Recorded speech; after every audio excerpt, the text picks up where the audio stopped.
ভিডিওর মাধ্যমে আমি তোমার এইচএসসির প্রিপোজিশনের সব সমস্যা দূর করে দিব ইনশাআল্লাহ। অ্যাটলিস্ট তোমার ভয় কাজ করবে না, এতটুকু গ্যারান্টি আমি তোমাকে দিচ্ছি।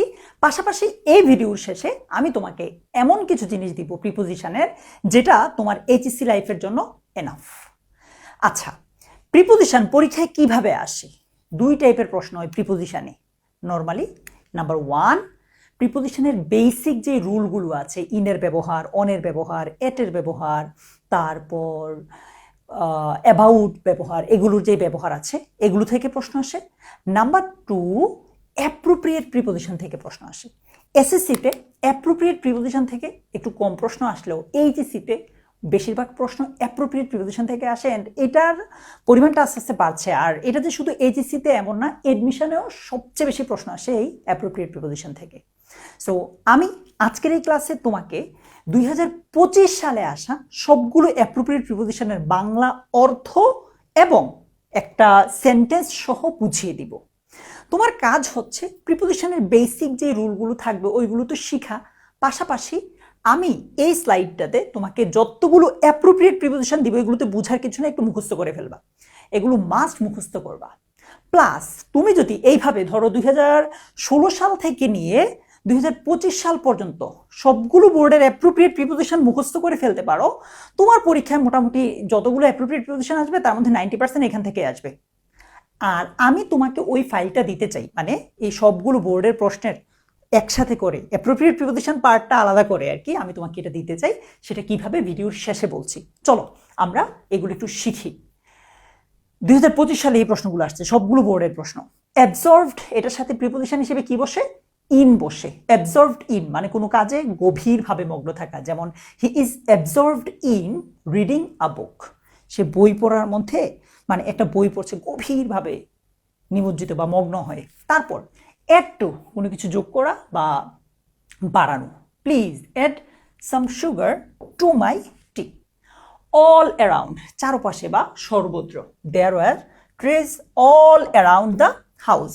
তারপর বর্ন ইন্টু, কোন একটা পরিবারে জন্মগ্রহণ করা। He was born into a rich family. তারপর বলছে যে বর্ন ইন, কোন একটা স্থানে বা সময়ে জন্ম হওয়া। দুইটা কিন্তু, একটা হচ্ছে বর্ন ইনটু আর একটা হচ্ছে বর্ন ইন। 2025 দুইটা থেকেই প্রশ্ন আসছে। সো বর্ন ইন হবে কোন একটা স্থানে বা সময়ে জন্ম নিলে, যেমন I was born in Dhaka, in Dhaka.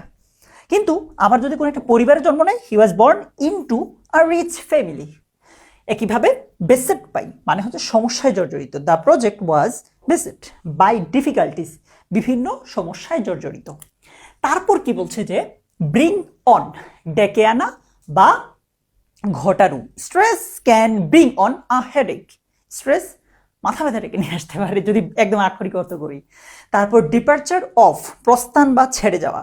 The departure of the train was delayed, মানে ছেড়ে যাওয়া বুঝাচ্ছে। কমন টু, সবার মধ্যে সাধারণ। This problem is common to all. Draw from, সংগ্রহ বা আহরণ করা। He draws water from the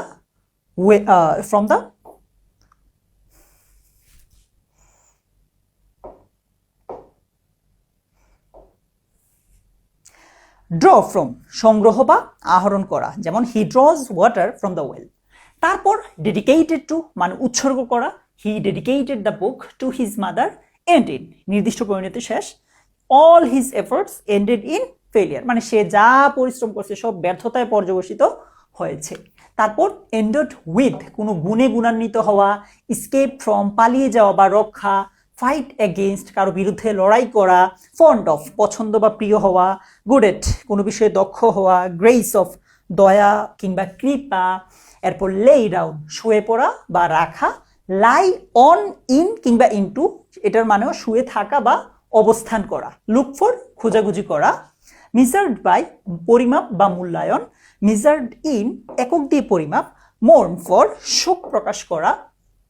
refer to, উল্লেখ বা নির্দেশ করা। রিগার্ডেড এজ, কোনো কিছু হিসেবে বিবেচনা করা। রিট্রিটেড ফ্রম, পিছু হটা বা সরে যাওয়া। সুপড আপ, দ্রুত তুলে নেওয়া। সুপড আপন, ঝাঁপিয়ে পড়া বা আক্রমণ। দুটো কিন্তু ডিফারেন্ট, একটা হচ্ছে সুপড আপ আর একটা হচ্ছে সুপড আপন। এইখানে আমি তোমাকে শুধুমাত্র 2025 গুলো দিয়েছি, এগুলো সবচেয়ে বেশি ইম্পর্টেন্ট সিন্স এগুলো একদম রিসেন্ট। আমার জাস্ট তুমি যদি 16 থেকে 25 পর্যন্ত পড়তে পারো, খুব বেশি কিন্তু না, খুব বেশি কিন্তু না, আবার বলতেছি 16 থেকে 25 পর্যন্ত পড়ো, তোমার জন্য মোর দেন এনাফ। 90% এখান থেকে আসবে ইনশাআল্লাহ। সো এই পুরোটা পিডিএফ আমি তোমাকে দিতে চাই। তুমি তোমার কাজ কি আবারও বলি, তোমার যে বেসিক রুলগুলো আছে ওইগুলো একটু জেনে নিবা, কারণ ওইগুলো থেকেও টুকটাক প্রশ্ন আসবে। তবে ইম্পর্ট্যান্ট অ্যাপ্রোপ্রিয়েট প্রিপোজিশনের জন্য তো তোমরা সবচেয়ে বেশি প্যারা খাও, ওইটার জন্য এই জিনিসটা ইম্পর্ট্যান্ট। তুমি যদি চাও বেসিক রুল নিয়েও আলাদা ভিডিও দিতে পারে, এরকম ছোট একটা ভিডিও যেটাতে সব ক্লিয়ার হয়ে যাবে। আর 2016 থেকে 25 পর্যন্ত যে পিডিএফটা আছে এইটা পাওয়ার জন্য তোমাকে একটু কষ্ট করতে হবে। এই ভিডিওটা শেয়ার দাও, শেয়ার দিয়ে